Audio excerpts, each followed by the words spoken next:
Bom dia, boa tarde, boa noite. Eu sou Kalel e esse é mais um dia da nossa leitura bíblica. Muito obrigado pela sua presença. Te convido a pegar a sua água, seu chá, o seu café e sentar aqui comigo para a gente fazer a nossa leitura de hoje. Estamos no dia 128 da nossa leitura bíblica e vamos agora ler o 1 Crônicas do capítulo 24 ao capítulo 29. Bora lá? 1 Crônicas do capítulo 24 ao capítulo 29. Capítulo 24. O trabalho dos sacerdotes. São esses os grupos aos quais pertenciam os descendentes de Arão. Arão foi pai de 4 filhos, Nabade, Abiú, Eleazar e Tamar. Nabade e Abiú morreram antes do seu pai. Eles não deixaram filhos e por isso os seus irmãos Eleazar e Tamar se tornaram sacerdotes. O rei Davi organizou os descendentes de Arão de acordo com seus deveres. Foi ajudado nesse trabalho por Zadok, que era descendente de Eleazar, e por isso Aimeleque, que era descendente de Tamar. Os descendentes de Eleazar foram divididos em 16 grupos e os descendentes de Itamar foram divididos em 8.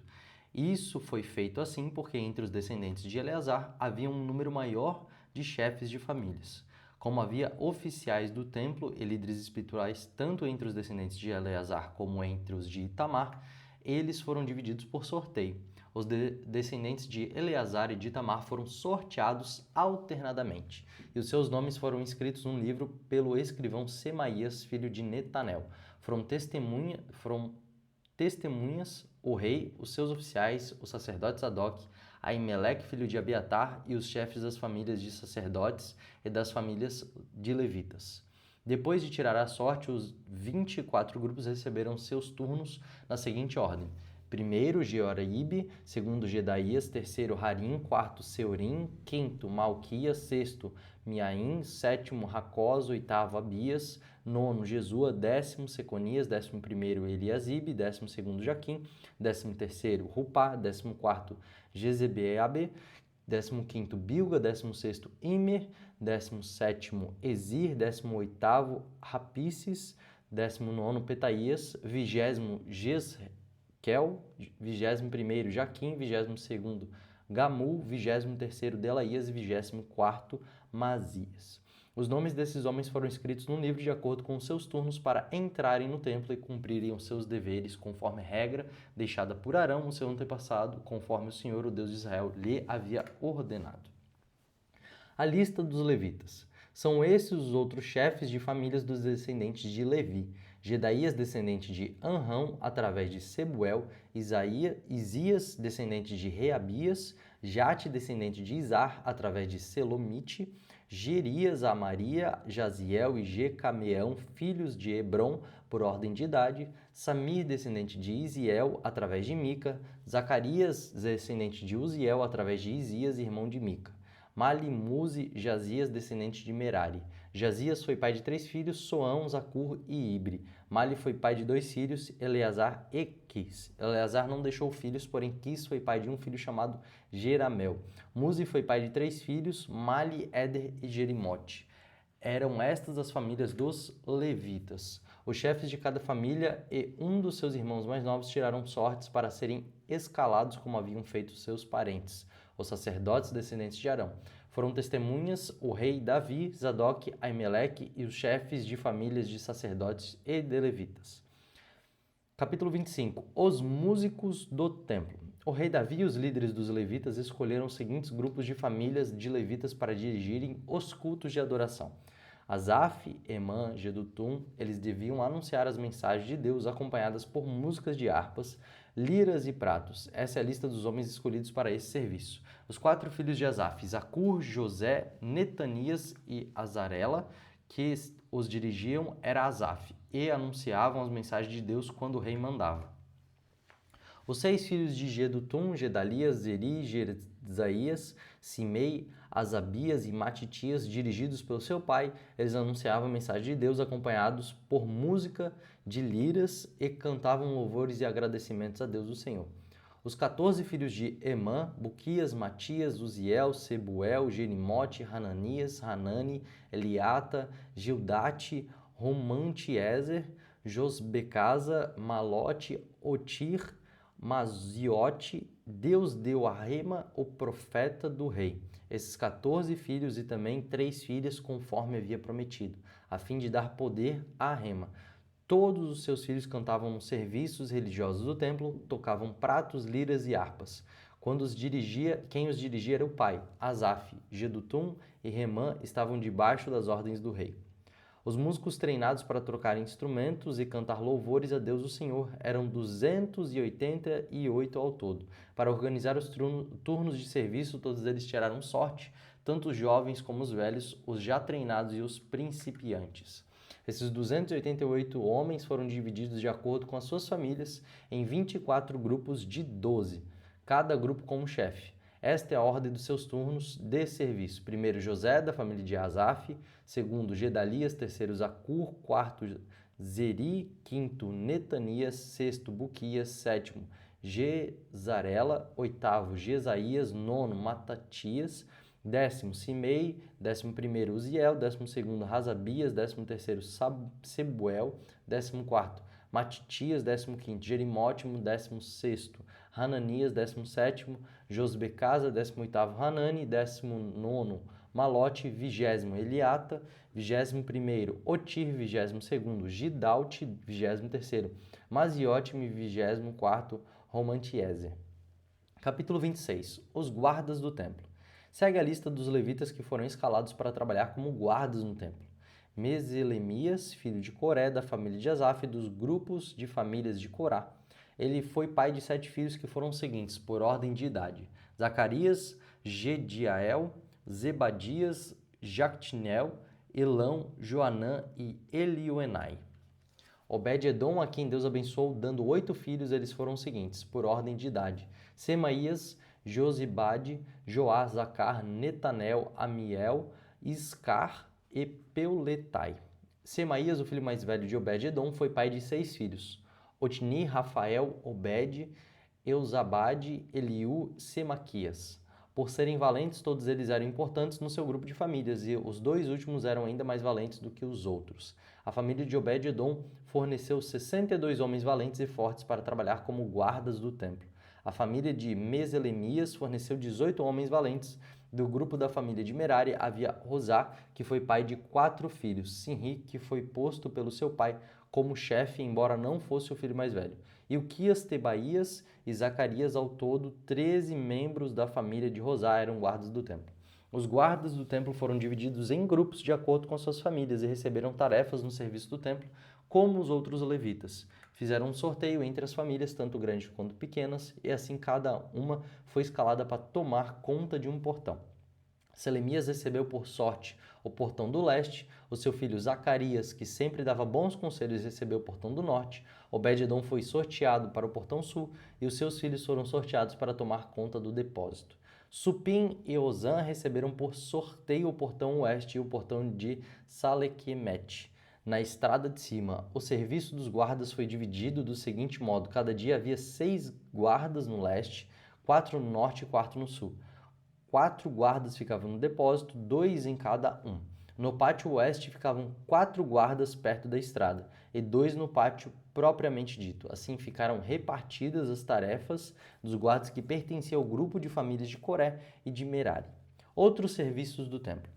Outros dos seus irmãos levitas estavam encarregados do tesouro do templo e dos depósitos onde ficavam guardados os presentes oferecidos a Deus. Ladã, um dos filhos de Gerson, foi antepassado de muitos grupos de família, e entre eles a família do seu filho Jeili, Zetã e Joel. Os outros 2 filhos de Ladã estavam encarregados do tesouro e dos depósitos do templo. Os descendentes de Anrão, Izar, Hebron e Uziel também receberam tarefas. Sebuel, o grupo de famílias de Gerson, filho de Moisés, era oficial encarregado do tesouro do templo. Ele era aparentado com Selomite através de Eliezer, irmão de Gerson. Eliezer foi pai de Reabias, Reabias foi pai de Jesaías, Jesaías foi pai de Jorão, Jorão foi pai de Zicre, Zicre foi pai de Selomite. Selomite e os membros da família estavam encarregados de todos os presentes oferecidos a Deus pelo rei Davi, pelos chefes de famílias, pelos líderes de grupos e de famílias e pelos oficiais do exército. Esses presentes eram coisas tomadas dos inimigos na guerra e separadas para serem usadas no templo. Selomite e a sua família estavam encarregados de tudo aquilo que havia sido dedicado para ser usado no templo. No meio dessas coisas estavam os presentes dados pelo profeta Samuel, pelo rei Saul, por Abner, filho de Ner, e por Joabe, cuja mãe se chamava Zeruia. Deveres de outros levitas. Quenanias e os seus filhos, que eram descendentes de Izar, estavam encarregados de escrever o que acontecia e de resolver as questões que surgiam no meio do povo de Israel. Razabias e 1.700 dos seus parentes, todos eles homens de valor, eram descendentes de Hebron. Eles foram encarregados de cuidar de todos os assuntos, tanto os religiosos como os da vida comum de Israel. No lado oeste do rio Jordão, Gerias era o chefe dos descendentes de Hebron. No ano 40 do reinado de Davi, foi feita uma pesquisa nas listas de famílias dos descendentes de Hebron. E foram encontrados morando em Jazer, na região de Gileade, soldados de grande coragem que pertenciam à família de Hebron. Entre os parentes de Jeraías, o rei Davi escolheu 2.700 chefes de famílias, homens de valor, e os encarregou de cuidar de todos os assuntos, tanto os religiosos como os da vida comum em Israel, no lado leste do rio Jordão, isso é, nos territórios de Ruben, Gade e Manassés do leste. Capítulo 28. Organização militar do reino de Davi. Essa é a lista dos israelitas, chefes de famílias e líderes de grupos de famílias e os seus oficiais que prestavam serviço militar no reino. Cada mês do ano, um grupo diferente de 24.000 homens estava de serviço, dirigidos pelo comandante daquele mês. Os comandantes de cada mês eram os seguintes. Primeiro mês, Jazobeão, filho de Zabdiel, ele era do grupo de famílias de Pérez, uma parte da tribo de Judá. Segundo mês, Dodai, descendente de Aiô, Micloque era o seu ajudante no comando.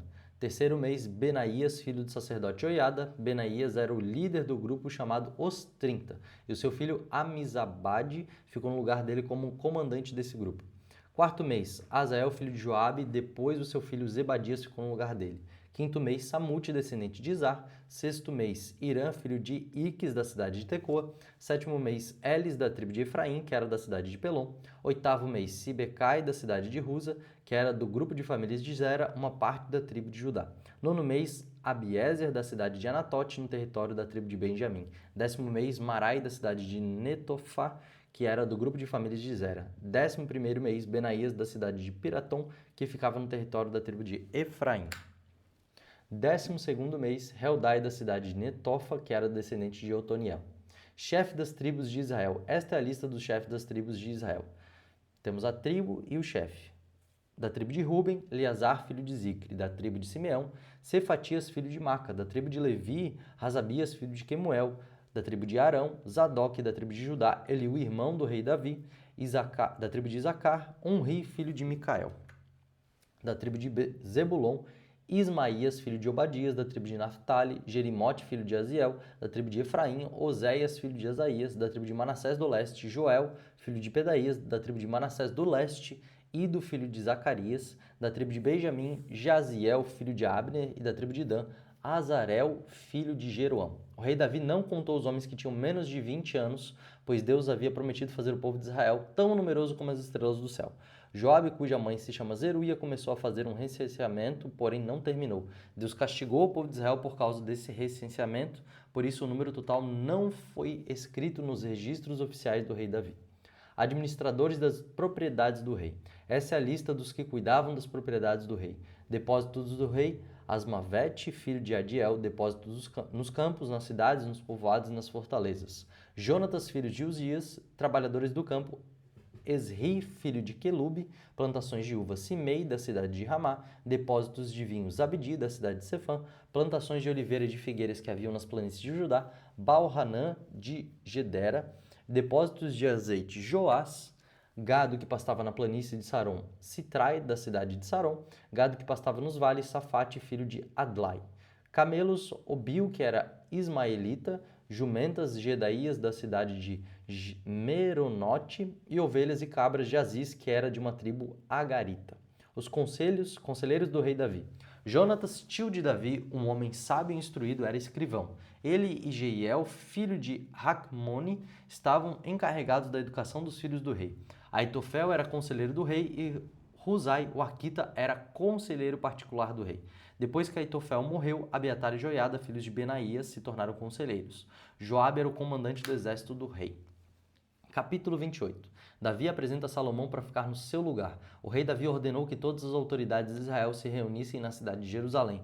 Portanto, se reuniram em Jerusalém todos os chefes das tribos, os oficiais que cuidavam dos negócios do rei, os chefes dos grupos de famílias, os administradores das propriedades e de todo o gado que pertencia ao rei e aos seus filhos e também os funcionários do palácio, os oficiais superiores do exército e outros homens importantes. Então Davi ficou de pé na frente deles e disse: Povo da minha terra, meus irmãos, escutem.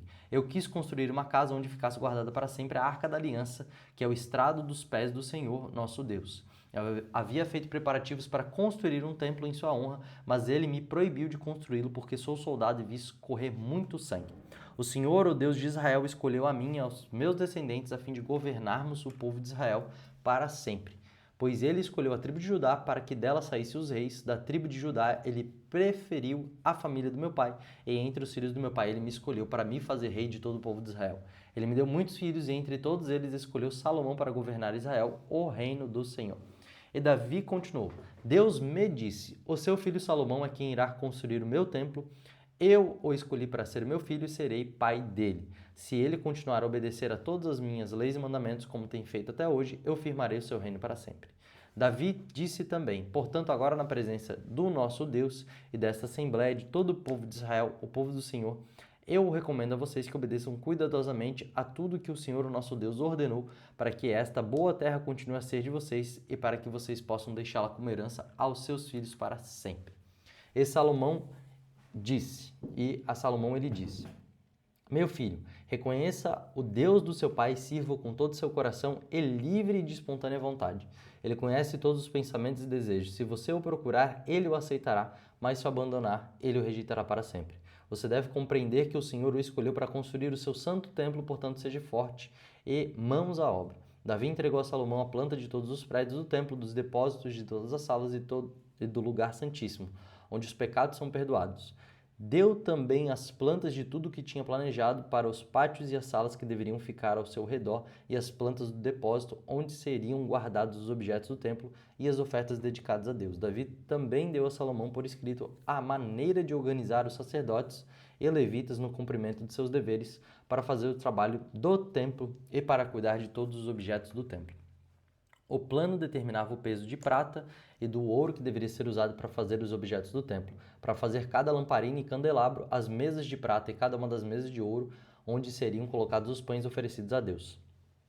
Também determinava o peso de ouro puro que deveria ser usado para fazer os garfos, as bacias e as jarras, o peso da prata e de ouro para fazer os pratos e o peso de ouro puro que deveria ser usado para fazer o altar, onde o incenso é queimado, e para fazer o carro, onde deveria ser colocados querubins, com que as asas estendidas cobrissem a Arca da Aliança. O Senhor e o rei Davi disse: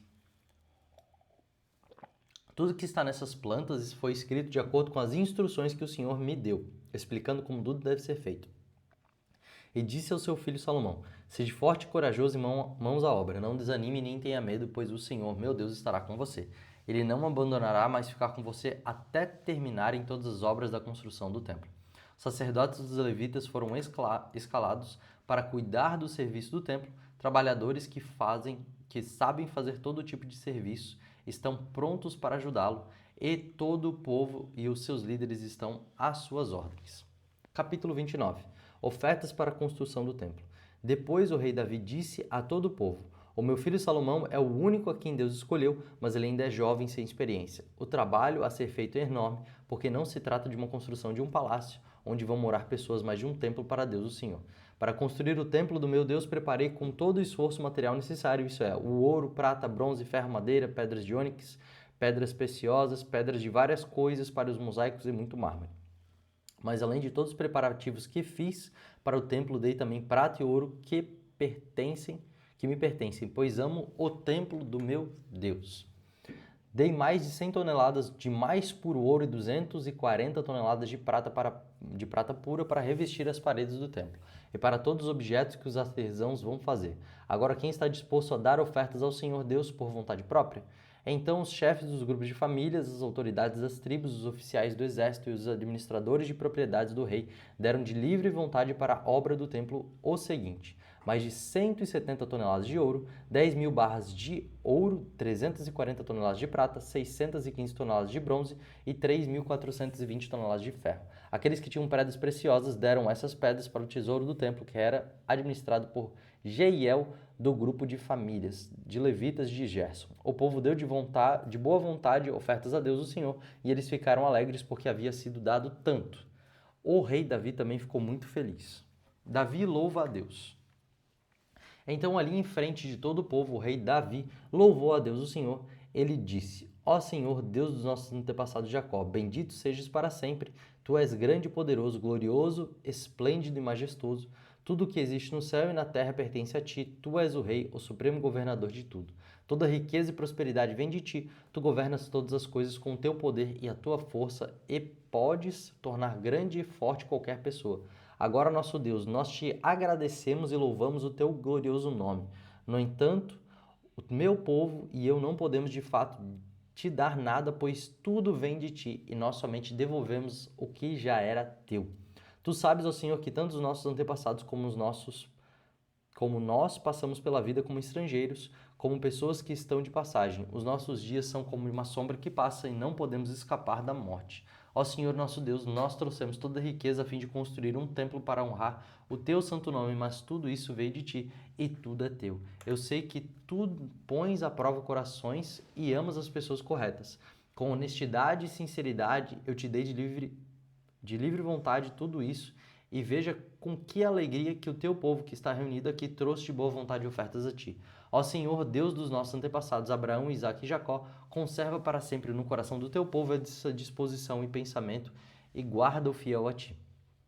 Dá ao meu filho Salomão o desejo de obedecer com todo o coração a todos os teus mandamentos e ordens, e a vontade de construir o templo para qual fiz esses preparativos.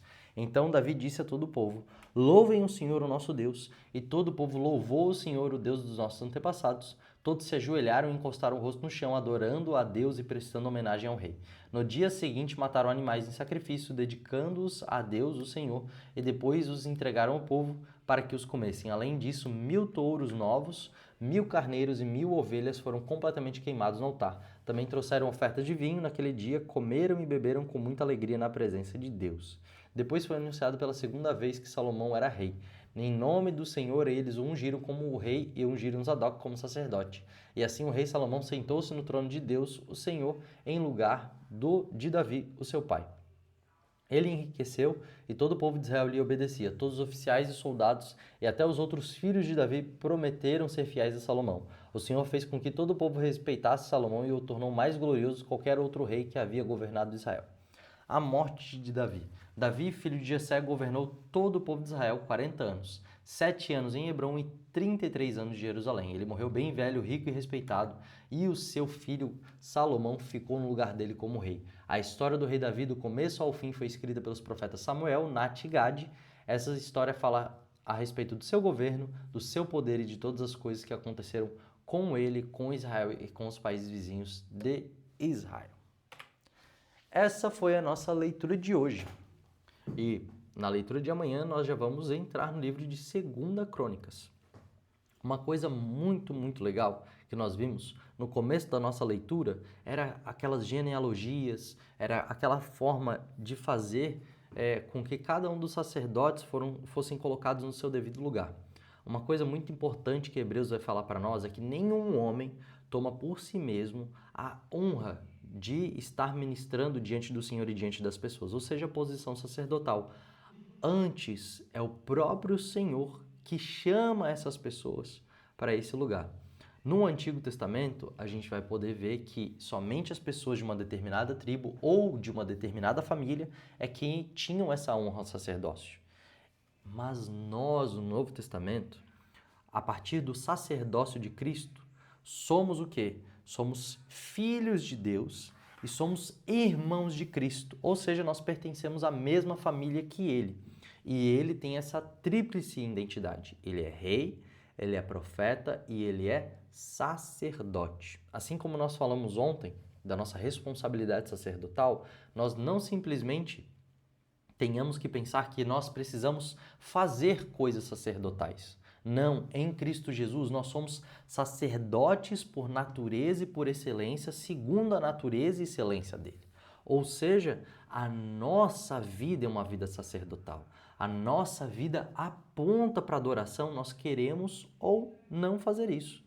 Uma coisa muito engraçada é tudo o que o homem faz aponta ao que ele ama e aponta ao que ele adora. Se você gasta muito tempo com futebol, com bebida, com prostituição, com todas essas coisas, isso mostra o como você ama essas coisas e o como você adora essas coisas.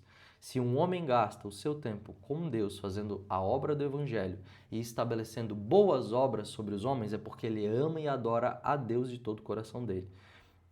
A nossa identidade sacerdotal é algo inerente do ser humano. Em Cristo Jesus, nós somos incluídos no sacerdócio do Deus vivo e verdadeiro segundo a linhagem de Melquisedeque. Semelhante à questão sacerdotal que havia no Antigo Testamento. Nós não precisamos fazer os ritos do Antigo Testamento, mas nós precisamos adorar o mesmo Deus que eles adoravam. Nós precisamos nos posicionar dessa mesma forma radical que ele se posicionava.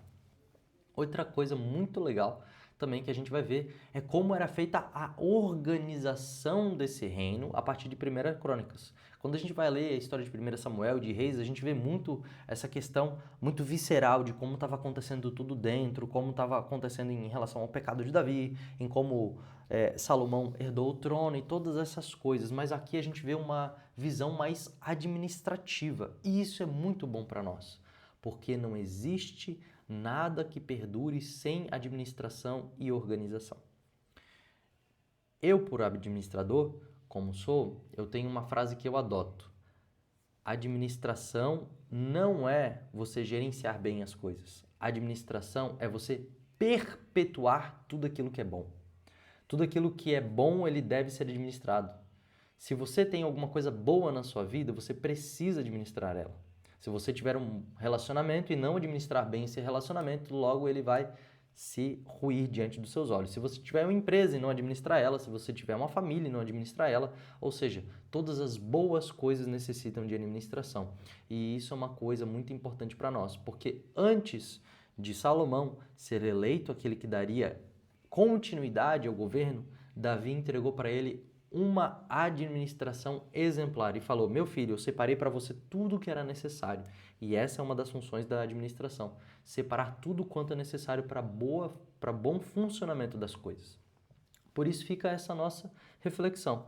Será que nós estamos administrando a vida que Deus nos deu, os relacionamentos que Deus nos deu, a ponto de os entregar de volta para o Senhor? Que nem a gente viu agora há pouco, que nós damos ao Senhor de tudo aquilo que é dele. Então, tudo aquilo que Deus te deu, seja o seu relacionamento, seja o seu trabalho, seja as suas histórias com Deus, todas essas coisas devem ser administradas por você para que elas possam ser devolvidas ao Senhor como adoração. Muito obrigado por ter ficado aqui. Hoje eu te espero aqui amanhã para a gente introduzir agora o livro de 2 Crônicas e que Deus te abençoe. Até mais!